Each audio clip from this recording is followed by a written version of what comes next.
Halo guys, selamat datang ke Dapur Mary.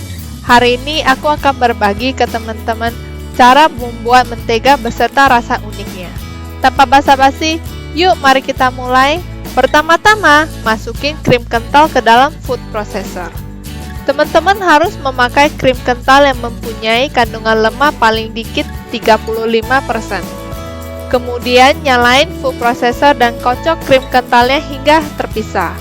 Kira-kira sekitar 4 menit. Setelah 4 menit, teman-teman bisa melihat padatan mentega kuning dan air susu. Saatnya kita tuangkan air es dingin ke dalamnya. Air es akan membantu memisahkan mentega dan air susu sepenuhnya. Teman-teman yang tidak mempunyai food processor juga bisa memakai hand mixer atau stand mixer. Setelah itu, tempatkan saringan di atas mangkok. Dan aku memakai kain cheese untuk mempermudah pemerasan menteganya. Dan tuangkan isi mixer. Air susu yang tersisa itu adalah buttermilk. Buttermilk ini bisa dipakai untuk membuat cupcakes, masak kari, atau merendam daging. Peras menteganya hingga tidak ada buttermilk di dalamnya. Oh ya teman-teman, kalau teman-teman suka dengan video aku ini, jangan lupa pencet tombol subscribe, like, dan pencet tombol bell supaya teman-teman tidak kelewatan semua video baru aku. Teman-teman juga bisa follow aku di sosial media @Dapur Mary. Teman-teman bisa lihat menteganya lembut dan mempunyai konsistensi mentega. Kalau teman-teman merasa menteganya masih basah, teman-teman harus peras lagi menteganya hingga buttermilknya dikeluarkan. Mentega paling enak kalau dioleskan ke atas roti atau untuk membuat roti panggang. Sekarang kita mau membuat mentega bawang putih. Masukin mentega lembek ke dalam mangkok dan aduk sebentar dengan garpu. Teman-teman yang tidak mau membuat mentega sendiri juga bisa memakai mentega dari supermarket. Pastikan menteganya dalam suhu ruangan supaya lebih gampang untuk diaduk. Mentega bawang putih ini adalah bahan utama dalam membuat garlic bread. Tetapi mentega ini juga bisa dipakai untuk menambah rasa pada steak, jagung bakar, ataupun mashed potato. Walaupun teman-teman bisa membeli mentega bawang putih dari supermarket, tetapi mentega yang dibuat sendiri jauh lebih enak dan juga tidak sulit untuk dibuat. Aku yakin teman-teman akan ketagihan untuk membuat rasa ini. Setelah sudah siap diaduk, menteganya siap untuk dipakai.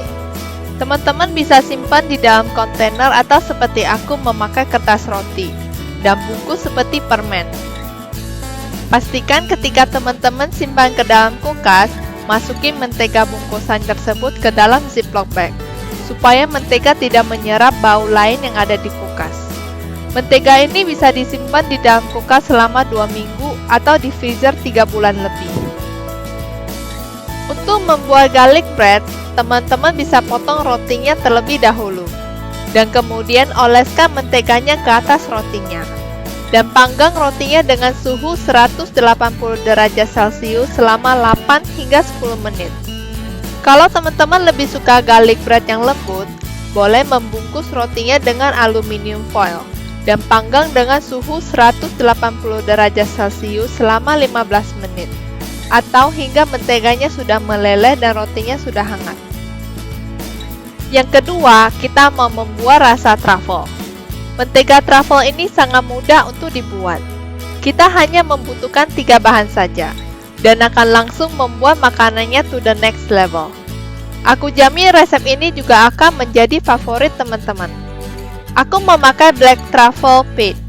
Teman-teman juga bisa memakai minyak truffle, garam truffle, ataupun truffle segar. Truffle segar lebih susah dicari dan harganya juga lebih mahal. Jadi aku memakai black truffle paste saja.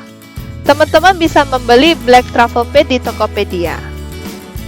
Mentega truffle ini bisa dipakai untuk membuat telur mata sapi, scramble egg, nasi goreng, garlic bread, mashed potato, atau membuat saus burger dan salad.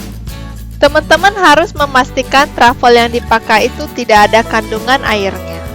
Teman-teman kalau merasa menteganya sedikit basah, boleh peras menteganya dengan spatula, supaya airnya bisa dikeluarkan. Dan simpan menteganya seperti mentega bawang putih. Mentega paling gampang menyerap bau di sekitarnya. Jadi pastikan teman-teman memakai Ziploc bag untuk menyimpan menteganya di dalam kulkas.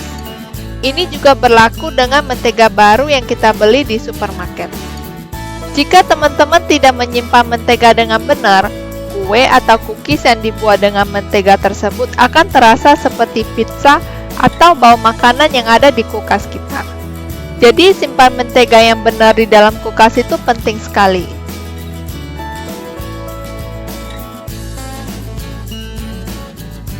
Dan yang terakhir, kita mau membuat rasa mentega pedas. Rasa ini spesial banget. Teman-teman yang suka pedas boleh memakai bubuk cabai cayenne pepper ekstra pedas dan bisa atur tingkat kepedasannya. Dan buat teman-teman yang takut dengan pedas, boleh juga memakai sweet paprika powder. Bubuk cabai ini tidak pedas sama sekali. Mentega ini bisa dipakai untuk membuat sandwich keju panggang, pasta, ataupun telur dan mashed potato. Mentega tinggi akan kalori dan juga lemak, termasuk lemak jenuh yang terkait dengan penyakit jantung. Teman-teman yang mempunyai penyakit jantung harus membatasi konsumsi mentega. Tapi dalam jumlah sedang, mentega sebenarnya bisa menjadi bagian yang sehat untuk kita. Mentega kaya dengan nutrisi, seperti vitamin A, vitamin E, vitamin D, dan juga kalsium untuk pembentukan tulang. Untuk alternatif sehat, teman-teman juga bisa menggantikan setengah menteganya dengan minyak sayur atau minyak zaitun. Option ini akan mengurangkan setengah porsi lemak jenuh yang akan dikonsumsi.